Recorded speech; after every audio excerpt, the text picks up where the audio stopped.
India की GDP crash हो रही है। 6.5% एक्सपेक्टेशन के कंपेयर में 5.4% GDP growth, lowest in 21 month. इसकी वजह से आरबीआई 6 दिसंबर की पॉलिसीज में रेट कट नहीं करेगा और अनुमान जो जीडीपी का है वो अगले क्वार्टर के लिए और डाउनवर्ड कर दिया, विच इज 6.4। मेरे हिसाब से आज के वीडियो में मैं आपको वो सारी चीज़ें बताने वाला हूँ जो शायद आने वाले वीक में और आने वाले मंथ में आपको ट्रेड करने के लिए हेल्प कर सकती है। तो देखते रहिए लास्ट तक, बिकॉज मैं स्टॉक पिक भी शेयर करने वाला हूँ। तो अब सबसे पहले समझते हैं कि हुआ क्या। देखिए, अगर आप वीक ऑन वीक देखोगे तो आपको इंडाइसिस पॉजिटिव लगेंगे, और फ्राइडे के सेशन को देखोगे तो आपको बहुत अच्छा भी लगेगा। सेंसेक्स ऑलमोस्ट 760 पॉइंट ऊपर, आपका निफ्टी 50 पॉइंट ऊपर। एंड ओवरऑल अगर आप week on week top gainer की लिस्ट देखोगे, जैसा मैं अभी आपको स्क्रीन के ऊपर दिखा रहा हूँ, तो आपको एक चीज़ समझ में आएगी गाइस कि ये स्टॉक जो है ये सारे के सारे वॉलेटाइल स्टॉक है। Idea volatile, Adani Enterprise volatile, Balrampur Chini volatile, Polycab volatile, Chambal volatile.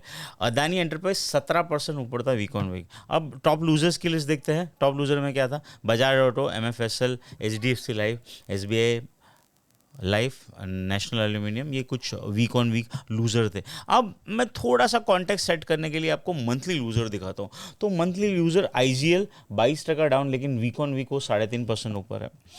Monthly loser Asian Paint 18% down, लेकिन वीक ऑन वीक वो 2% ऊपर है। और गैस वॉट, अदानी एंटरप्राइज और Adani port month on month 13-14% down है, लेकिन वीक ऑन वीक 10-17% ऊपर है। तो दैट टेल्स यू कि मंथ में ये स्टॉक्स गिरे थे, लेकिन लास्ट वीक में हमने शॉर्ट कवरिंग देखी थी, purely looking at the month price data. ये बहुत सिंपल इंडिकेटर है, बट हमेशा ये वर्क करता है। अब अगर आप मंथली गेनर्स को देखते हो तो क्या समझ में आता है? Lord's lab, Polycab, Ramco, Indian hotel मैंने स्टॉक लास्ट वीक भी डिस्कस किया था, मुझे अच्छा लग रहा था।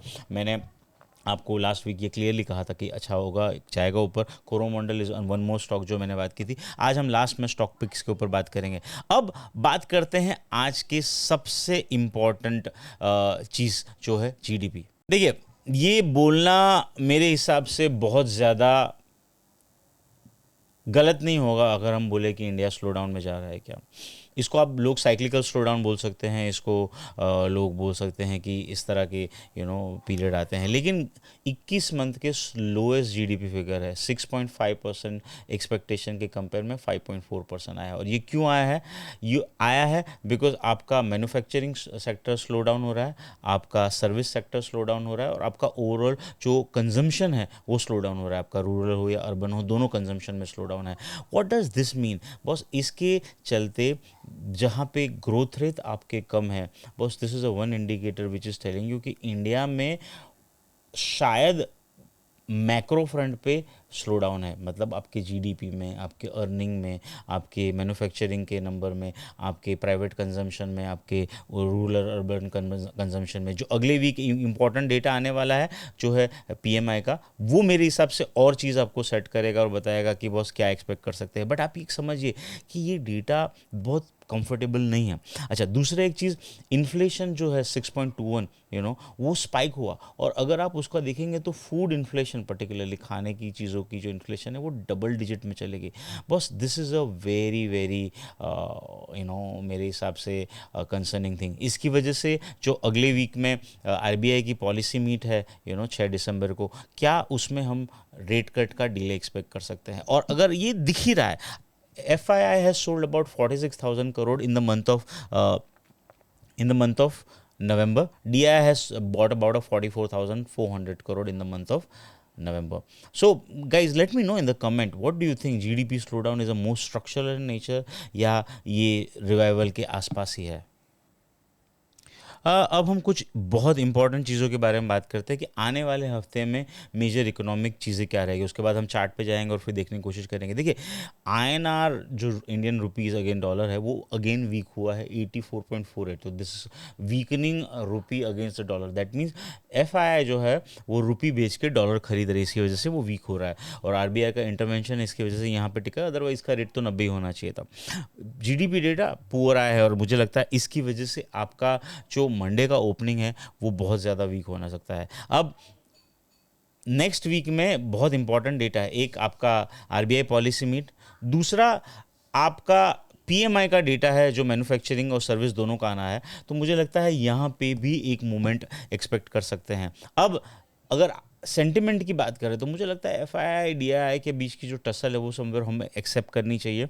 एफआईआई बेचेगा, डीआईआई खरीदेगा, लेकिन जिस भी दिन वो नहीं करेगा उस दिन मुझे लगता है मार्केट गिरेगा। तो कोई कॉन्क्रीट व्यू नहीं बन रहा है। अब ग्लोबल क्यू की बात करें, वेडनेसडे को जो फेड के चेयरमैन हैं वो बात करने वाले हैं रेट कट को लेके और ओवरऑल जनरल इकोनॉमी के बारे में। मेरे हिसाब से वो मार्केट मूविंग होगा, तो वहाँ पे नज़र रखनी है। अब एक और स्टेटमेंट जो ओवर द वीकेंड आया है वो है कि ट्रम्प भाई साहब ने ये कहा है कि बॉस वो ब्रिक्स नेशन के ऊपर 100% टैरिफ इम्पोज करेंगे, जिसमें इंडिया भी इंक्लूडेड है। ये भी एक नेगेटिव चीज़ मानी जाएगी। और यूएस के जो जॉबलेस क्लेम और पीएमआई के डेटा है, ये इवेंट मेरे हिसाब से अगले, तो बहुत ही इवेंट पैक वीक है मेरे हिसाब से।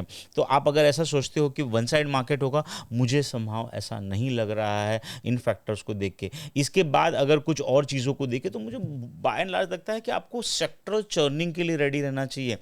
कुछ चीज़ें बढ़ेगी भी, कुछ चीज़ें घटेगी भी, तो आपके ट्रेडिंग बैट में लॉन्ग भी होना चाहिए, शॉर्ट भी होना चाहिए। क्या इन्वेस्टिंग का टाइम आया है? Late me know in the comments. अगर आप चाहते हो कि मैं डेडिकेटेडली 15-20 मिनट का ये वीडियो बनाऊं कि 2024 के कौन से स्टॉक खरीदने चाहिए या कौन सी थीम मेरे हिसाब से चलनी चाहिए, let me know in the comments. I would really like to know कि कितने लोगों को इंटरेस्टेड है। बट मैं एक ही चीज़ बोलूँगा बस, week data, week dollar, FII की सेलिंग, अर्निंग ऑलरेडी खराब आई है, इसके बीच में मार्केट में अपसाइड जो है वो लिमिटेड हो जाती है। ठीक है, मार्केट ऊपर आया था शॉर्ट कवरिंग की वजह से, डीआईआई की बाइंग की वजह से, बट बाय एंड लार्ज मुझे लगता है अपसाइड 24,400 24,500 तक कैप माननी चाहिए।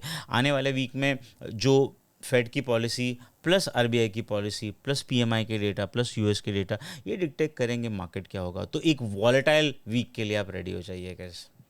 ओके गाइस, तो अब हम चार्ट पे जाते हैं और चार्ट पे देख लेते हैं कि किस तरह से ओवरऑल ये वीक शेप हो सकता है गाइस। तो ये मैंने अभी फ़िलहाल के लिए लाइन चार्ट रखा है और इस लाइन चार्ट को मैं आपको दिखाना चाहता हूँ कि ये जो हेड एंड शोल्डर है, मैंने आपको पास्ट में दिखाया था, ये head and shoulder kind of break down हुआ, आया और ये यहाँ पे ही है। और ये जो लेवल है ये सम सॉर्ट ऑफ, आप ऐसा मान सकते हो कि ये एक रेजिस्टेंस जोन है। तो मुझे लगता है, this is my personal observation, कि ये जो स्विंग है 24,650 वाला, दिस वन 24,550 वाला, मुझे लगता है जब तक हम इसके ऊपर नहीं जाते तब तक मुझे लगता है हमें प्रिपेयर्ड रहना चाहिए कि यहाँ सप्लाई आएगा। अब मुझे लगता है मंडे को हम ये लो तोड़ देंगे 23,800 का, क्योंकि अभी हम 24,130 के आसपास है। जिस हिसाब से जीडीपी के डेटा आए हैं, 1% डाउन होना GDP is a very very big, in my opinion, that is my opinion. But मुझे लगता है एटलीस्ट 200-250 पॉइंट निफ्टी नीचे हो सकता है और उसके बाद में फिर देखा जाएगा। बट अगर हम ये लो तोड़ते हैं तो अगला सपोर्ट सीधा आपका ये लो के आसपास है। सो दैट मीन्स कि निफ्टी के अंदर में हायर लेवल पे सप्लाई रहेगा। बैंक निफ्टी की बात करते हैं, देखिए बैंक निफ्टी ये लास्ट वीक का हमारा चार्ट था, मैंने कहा था यहाँ सपोर्ट लेगा और यहाँ जाके अटक जाएगा ना, एग्जैक्टली वहाँ से सप्लाई आया। इनफैक्ट थर्सडे को जिस हिसाब से, अगर आप मेरे टेलीग्राम चैनल में नहीं हो तो ज्वाइन कर लीजिए, लिंक ऑलरेडी डिस्क्रिप्शन में मैंने दे रखी है, फ्री टेलीग्राम चैनल है, मैं काफ़ी ज़्यादा इंसाइट शेयर करता हूँ। और गाइज मैं इंस्टाग्राम पे भी बहुत इंटरेस्टिंग चीज़ें अपलोड करता हूँ, तो please follow me on Instagram as well.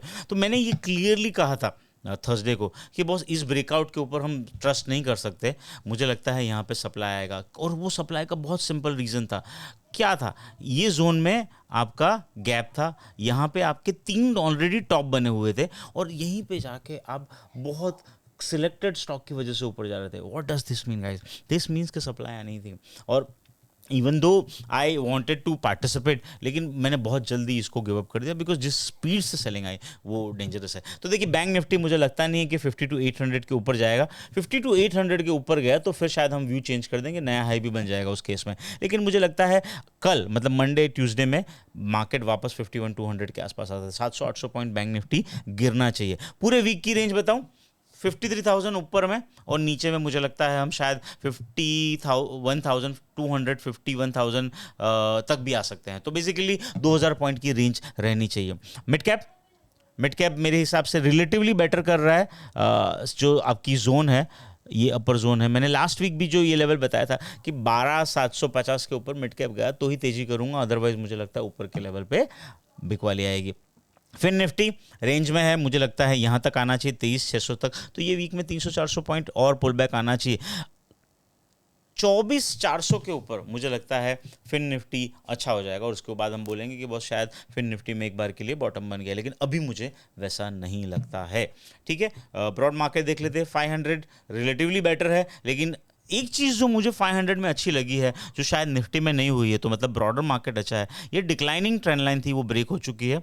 उसके बाद में हमने एक राइज देखा। अब अगर जीडीपी की वजह से ये पुल बैक आता है और ये गैप बढ़ जाता है, तो ये आपका सम सॉर्ट ऑफ, अगर मैं एलियट के लैंग्वेज में बोलूँ, ये ए है और ये आपका सम सॉर्ट ऑफ बी है। इन दैट केस शायद सी ऊपर आ सकता है, बट वी डोंट नो ये यहाँ पे ब्रेक। तो अगर ब्रॉडर मार्केट मतलब सी एन एक्स निफ्टी 500 22,000 के आसपास आता है, मतलब 600 पॉइंट और नीचे, 22,400 22,200 की रेंज में भी अगर मिलता है, तो यहाँ पे मेरे हिसाब से ब्रॉडर मार्केट में हम सोच सकते हैं कि शायद एक पुल बैक आ सकता है। अब देख लेते हैं आपका रियलिटी जैसा मैंने एग्जैक्टली लास्ट वीक कहा था, यहीं पे सप्लाई है। मुझे लगता है रियलिटी में पुल बैक अच्छा माना जाएगा, लेकिन ओवरऑल ये क्या लेवल है आपका, 1000 के आसपास आ सकता है, मतलब 2-3% की और डाउन साइड है। एफएमसीजी, वाओ, एफएमसीजी अगर थोड़ा नीचे मिले तो मैं लेना चाहूँगा 56,900 के आसपास, मतलब 1001 पॉइंट नीचे मिले तो।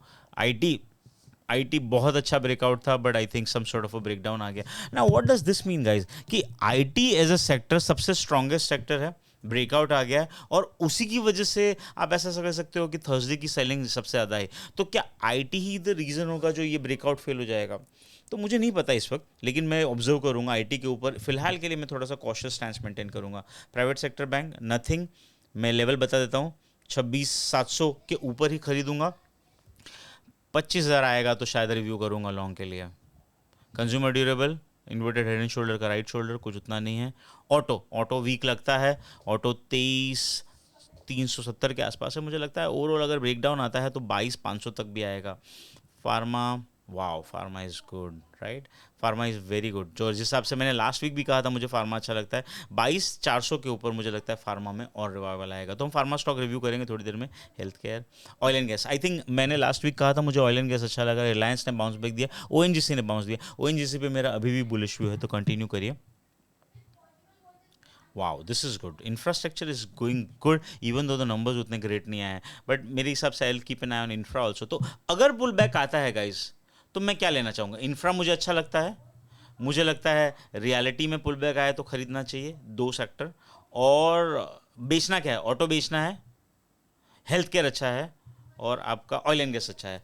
तो ऑटो खराब लगता है, एफएमसीजी खराब लगता है, आईटी में पुल बैक लगता है, इंफ्रा अच्छा लगता है, रियलिटी में पुल बैक पे लेना है। बस ये कुछ व्यू होंगे। लास्ट मेटल देख लेते हैं। मेटल मुझे नहीं अच्छा लग रहा है, मेटल में ये जो पुल बैक है ये सेल करना है। मेटल ऊपर आए तो बेचना है, अगर 9,100 9,200 मिले तो मेटल बेचना है। तो guys by and large all I am trying to tell you right now, sectoral indices देख के मुझे एक चीज़ समझ में आ रही है कि अगर ऊपर आता है तो आपको कुछ सेक्टर बेचने हैं और कुछ सेक्टर खरीदना है। और जैसे मैंने आपको शुरू में भी कहा था कि जो सेक्टरल चर्निंग है वो करनी पड़ेगी अगर एज अ ट्रेडर हो, तो आपको लॉन्ग और शॉर्ट दोनों मेंटेन करना पड़ेगा। अभी हम स्टॉक स्पेसिफिक लेते हैं और एक ऑप्शन स्ट्रेटेजी में बताऊंगा, एंड उसके बाद में हम वीडियो को वाइंड अप करते हैं।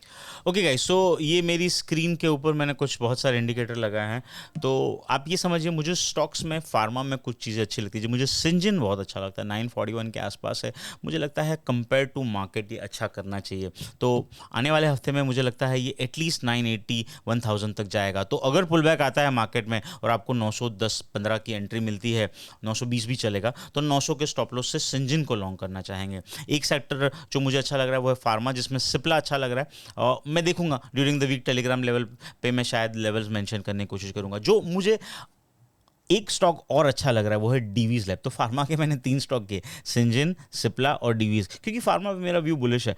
डीवीज लैब गाइस 6170, मुझे लगता है ये आने हफ्ते में एटलीस्ट 800 रुपये चलना चाहिए, 8 से 10% चलना चाहिए। अगर बुल बैक आता है 6000 के आसपास तो मैं खरीदूंगा इसको, 5900 के नीचे का स्टॉप लॉस रखूंगा। एक और सेक्टर जो मुझे लगता है जहाँ पे नीचे के लेवल से हमने पुल बैक देखा है, उसमें से कुछ स्टॉक है, जैसे जीएनएफसी है, अच्छा घूमा है। ओवरऑल अगर आप देखोगे तो एमएनएम वीक लगता है गाइज। एमएनएम मुझे लगता है कि यहाँ में एटलीस्ट 2600 तक आना चाहिए, तो 2966 का लेवल है, तो अगर थोड़ा सा ऊपर मिले तो इसको बेचना चाहिए। एमएनएम में मुझे लगता है आप देखिए यहाँ पे लॉन्ग्स कम हो रहे हैं और शॉर्ट भी ऑलमोस्ट कटे थे, इसकी वजह से हम ऊपर गए थे। अब यहाँ पे मुझे लगता है वापस थोड़ी सी और बिकवाली आनी चाहिए। अब अगर वीक स्टॉक की बात कर रहे हैं तो मेटल में थोड़ी सी वीकनेस आनी चाहिए। चोला फाइनेंस पुल बैक डन हो चुका है, यहाँ पे वीकनेस आनी चाहिए, तो ये अमंग द वीक स्टॉक होगा।